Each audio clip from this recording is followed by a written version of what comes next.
Allez, on parle à présent du secteur de l'assurance, des assureurs. Secteur, enfin assureur à qui le président, on se souvient, le président Macron a demandé lundi d'en faire plus dans cette crise sanitaire.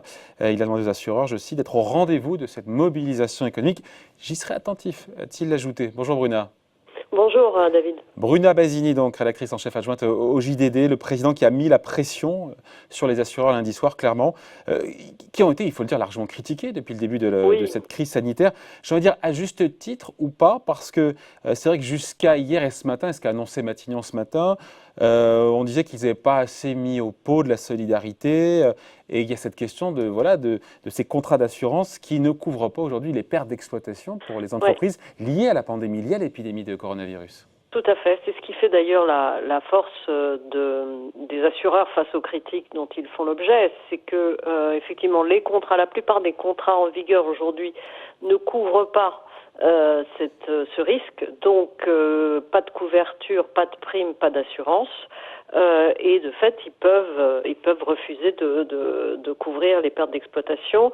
A contrario, si on prend les contrats de la MAF, qui, elle, prévoyait ce type d'assurance, ces contrats ont permis à des professionnels d'être couverts et d'ailleurs l'addition pour cette assurance devrait s'élever à plus de 290 millions d'euros.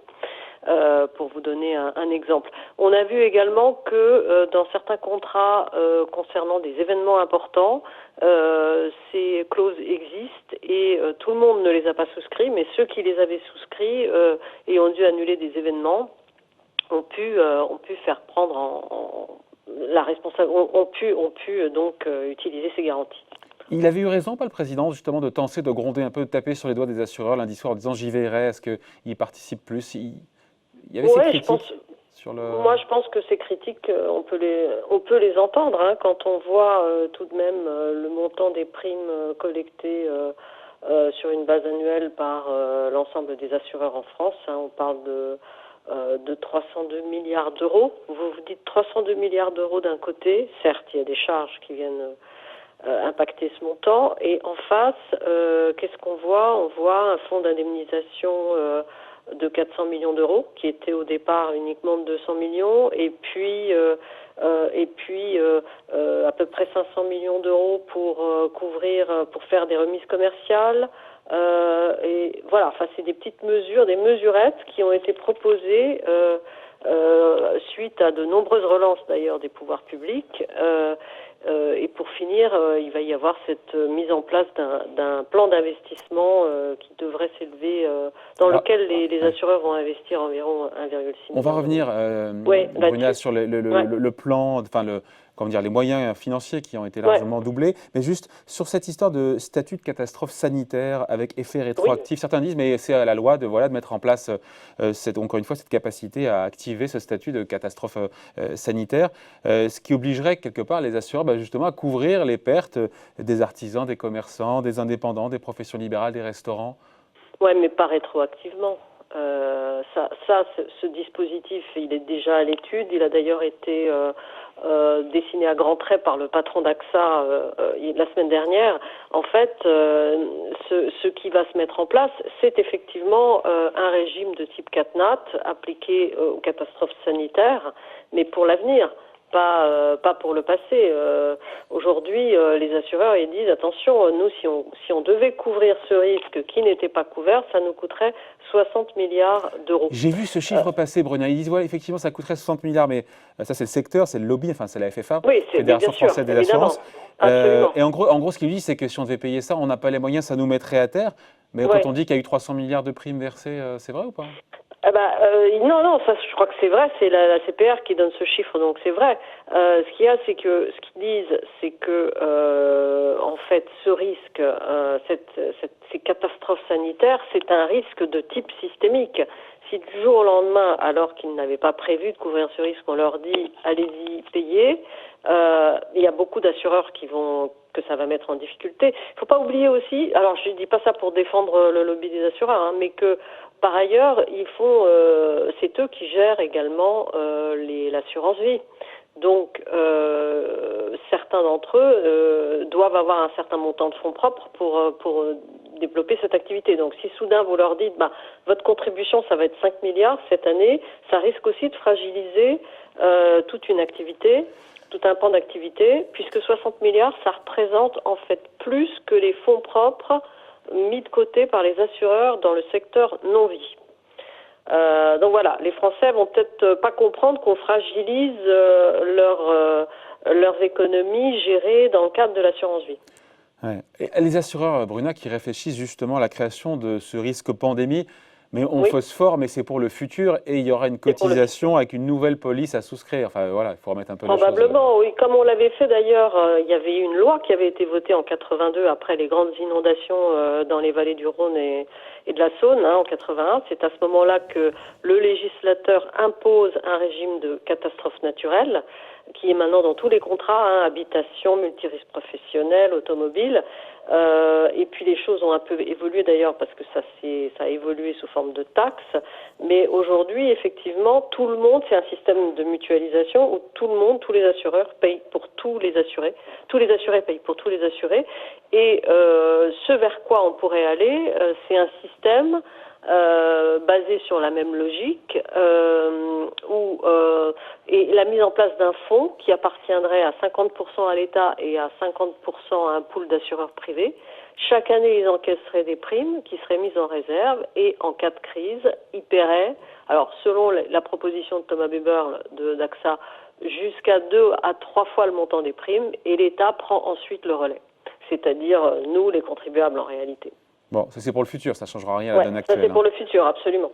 Alors Matignon le confirme ce matin, le secteur de l'assurance double sa participation. On va juste détailler rapidement les annonces financières, donc doublement de la participation au fonds de solidarité, donc pour les TPE, les professions libérales, les indépendants. On passe de 200 millions à 400 millions. Des remises commerciales, j'ai eu plein de chiffres passer. Au départ, c'était 500 millions. Maintenant, Matignon parle de 1,3 milliard de remises commerciales rendues aux clients et 1,5 milliard d'investissements dans les PME, notamment dans la santé. Est-ce qu'on peut expliquer un peu chaque mesure? Est-ce que globalement, maintenant, on peut dire qu'avec un plan à plus de 2,5 milliards ou 3 milliards, les assureurs participent vraiment à l'effort national? Disons qu'ils participent davantage. Je note quand même que la moitié de cet effort consenti va porter sur ce fameux plan d'investissement qui va être coordonné. Ça veut dire quoi d'ailleurs, ce plan d'investissement? En fait, c'est un plan qui est coordonné d'abord par la Caisse des dépôts et consignations, qui avait mis en place des véhicules d'investissement qui s'appelaient Novo, Nova, Novi les années précédentes. Donc on va remplir à nouveau ces fonds qui n'étaient pratiquement plus opérationnels. On va mettre 1,5 milliard, voire même 1,6 milliard dans ces fonds. Il va y avoir un 4e fonds spécifiquement labellisé santé qui va être créé. Et de quoi s'agit-il? Il s'agit d'apporter des fonds propres ou de la dette à des entreprises. Le fonds santé, il part de zéro. En fait, ce que vont faire les assureurs, là, c'est investir dans l'avenir, c'est faire travailler également leur bilan, qui, après le krach boursier du mois de mars, a quand même été pas mal touché. Et là, entre autres, ce fonds santé, il va servir, dit-on, à relocaliser les activités de production dans le domaine de la santé, notamment de production de masques, de respirateurs, de médicaments en France. Vous savez que c'est un domaine où il y a eu énormément de critiques parce qu'on s'est rendu compte que tout se faisait en Chine ou en Inde. Donc voilà, ça c'est un peu l'idée. Moi, ce qui me marque quand même, c'est que les assureurs, ils font plutôt de l'investissement mis sur l'avenir plutôt que pour véritablement contribuer à aider les entreprises aujourd'hui. C'est ce qu'on peut regretter? On peut se satisfaire de se dire qu'il y a un investissement dans l'avenir, mais se dire qu'aujourd'hui, il y a les dégâts et qu'il faut aider à...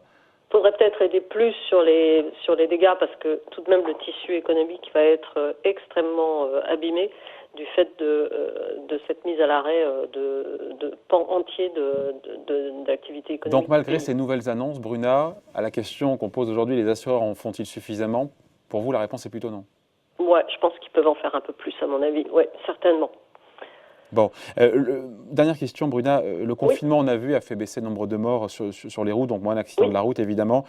Ça a fait moins de sinistres aussi liés au voyage, puisqu'on ne voyage plus. Est-ce que c'est un pactole dans lequel les assureurs peuvent éventuellement puiser pour le redonner, justement Absolument. D'ailleurs, à ce propos, souvenez-vous du cas, le premier groupe d'assurance qui a fait ce constat, c'est la Maïf.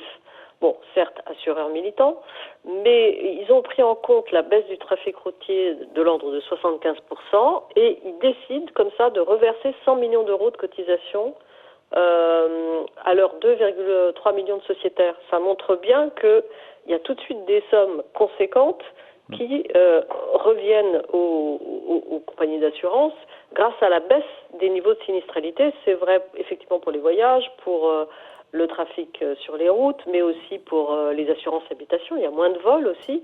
Donc on peut imaginer que d'autres assureurs pourraient suivre l'exemple de la Maïf. Le groupe Massif l'a fait. Il a mobilisé 20 millions d'euros pour lutter contre le coronavirus également. Il a gelé des cotisations. Donc il y a des efforts qui peuvent être déployés, on le voit. Juste encore une question, on ne l'a pas évoqué, sur les remises commerciales. Alors, je ne sais pas si le montant c'est 500 millions ou 1,3 milliard de remises commerciales rendues finalement sur les polices d'assurance aux clients. C'est un effort, mais ça semble un peu peanuts ou c'est mieux que rien? C'est toujours ça de prix? Moi, je pense que là, pour le coup, c'est quand même mieux que rien. Ouais, c'est pas mal. Ça montre quand même que cet exemple Massif fait finalement fait du chemin.